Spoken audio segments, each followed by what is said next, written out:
こんにちは。自家製酵母と暮らすきらめき餅です。今回のテーマはサワード。個性豊かなパン作りの鍵を握るサワー種について徹底的に語っていきます。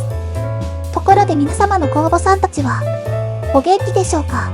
最近ちょっと酸っぱいな。あんまり膨らんでくれないな。そもそもこれで合ってるのかな？こんなお悩みをお持ちの方も少なくないかもしれません。この動画ではそういった悩みを取り上げ、酸味のコントロールや発酵速度の調整テクニック、そして自分好みのパンを焼くための最適な管理方法をお伝えします。最後まで見れば皆さんのサワードゥがより素晴らしいものとなるはず。少しでも役に立ったらぜひ高評価のボタンやコメントで教えてくださいね。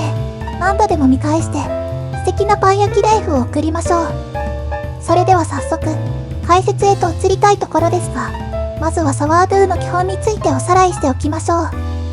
サワードゥって普通のパン作りとはどう違うんでしょう。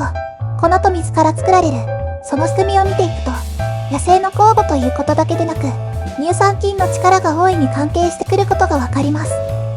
市販されているドライイーストと比べると発酵に時間がかかったり不安定ではありますが、その分奥深い味わいが生み出されます。また皆さんご存知の通り、美味しさだけでなく胃腸に優しく保存性も高いパンが焼けるといった側面も魅力です。では、いわゆる種と呼ばれるスターターの作り方と管理について確認してみます。ライ麦や全粒粉を水と1対1で継ぎ足していく手法が一般的かと思います。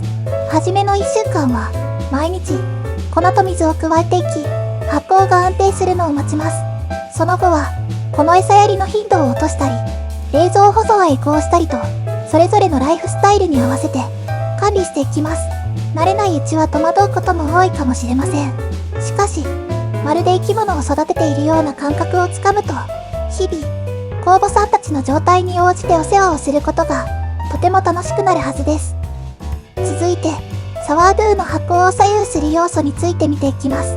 ズバリ温度、粉の種類、そして水分量、この3つ。温度は低ければゆっくり、高ければどんどん発酵が進み、もちろん50度60度となってくると酵母たちはダメになってしまいます。そして粉はというと、どんな種類のものを継いでいくかによって発酵スピードや風味に差が生まれます。その上質感にも違いが出てきます。全粒粉だとムースやヨーグルト状、ライ麦だともう少し固めな印象です。それは加水質に関しても同様で、水分が多いほどとろりと滑らかで扱いやすい状態になり、逆に少なければ小麦粘土のような硬さになります。それぞれ風味や保存性においてご覧のような違いがあります。というわけでここまでのまとめはこんな感じです。すでにご存知の方も多かったかもしれませんね。お次はサワードゥのお悩み別の解決策を一つずつ紹介していきます。皆様の酵母さんたちはこんな症状ありませんか？酸っぱい、元気がない、パンがぺたんこ。サワードゥを育てていれば一度は感じたことあるんじゃないかと思います。ここでは代表的なケースを4つ挙げ、原因と対処を見ていきます。まずは酸っぱすぎる場合、初めての頃や久しぶりの時にはよくあることではないでしょうか。考えられる原因としては酢酸菌の働きや時間管理などが挙げられます。要因は必ずしも一つではありません。個々の状況に応じて餌やりの頻度を増やしたり、温度管理のルーティンを見直すことなどが解決策となり得ます。ケースの2つ目は元気がない場合、酵母さんが弱っている時には人間や他の生き物と同様に十分な栄養となるべく心地よい温度で快適に過ごしてもらうことが必要になってきます。1日2日で回復するとは言い切れませんが、温かい目で見守りましょう。くれぐれも定期的なリフレッシュを忘れないようにしたいですね。そしてケースの3つ目はパンが膨らまない場合、ベレー帽や座布団のようなパンを焼いたことがある人は少なくないと思います。そもそも酵母さんが弱っていることも考えられますが、スターターだけでなく生地作りの際にもグルテンの様子や発酵状況を見極めて開けると安心です。さて、最後は発酵しすぎてしまう場合、これも膨らまないパンを生み出すことにつながったり、酸っぱくなってしまったり、オーブンを開けた途端予想外の物体と遭遇する事態になりがちです。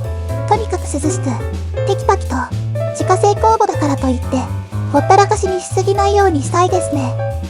ここまでのまとめはご覧のようになっています。もし、具体的なお悩みをお持ちの方は、コメントをいただければ、可能な限りのアドバイスや励ましの言葉を送りたいと思います。ぜひお気軽にコメント欄をご活用ください。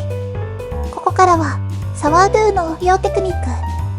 もっと美味しく、使いやすくするためのコツを伝授いたします。カンパーニやバゲットのようなハード系のパンだけでなく、ふわふわの食パンやブリオッシュといった柔らかなパンもマスターしましょう。まずは発酵スピードのコントロール方法から見ていきます。夏は酷暑、冬は大寒波の時代ですから、季節や環境に応じて柔軟に対処していきたいですね。続いては、お待ちかね、酸味の調節です。ハード系かソフト系かによって発酵時間や餌やり頻度が変わってきます。ここでは、ふわふわ食パンにフォーカスして3つのポイントをご紹介。第一に、酵母を強く育てること。市販のドライイーストに負けず劣らず膨らませるために、元気いっぱいの酵母酸に育ててあげましょう。第2のポイントは、グルテンの強化。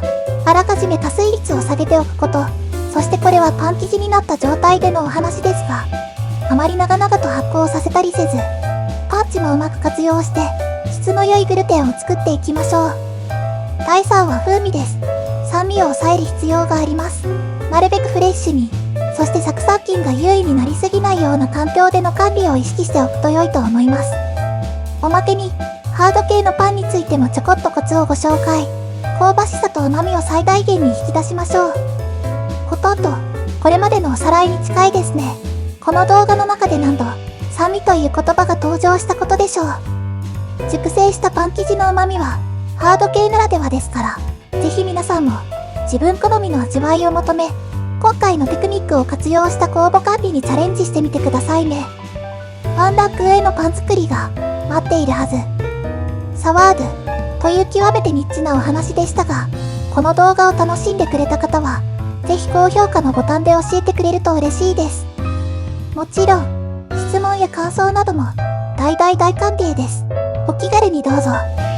今回も最後までご覧いただき、ありがとうございました。きらめき餅は今後とも、パン作りの延長線上にある動画作りに邁進していきます。ぜひチャンネル登録をして、一緒にパン焼きライフを楽しんでいきましょう。以上、きらめき餅でした。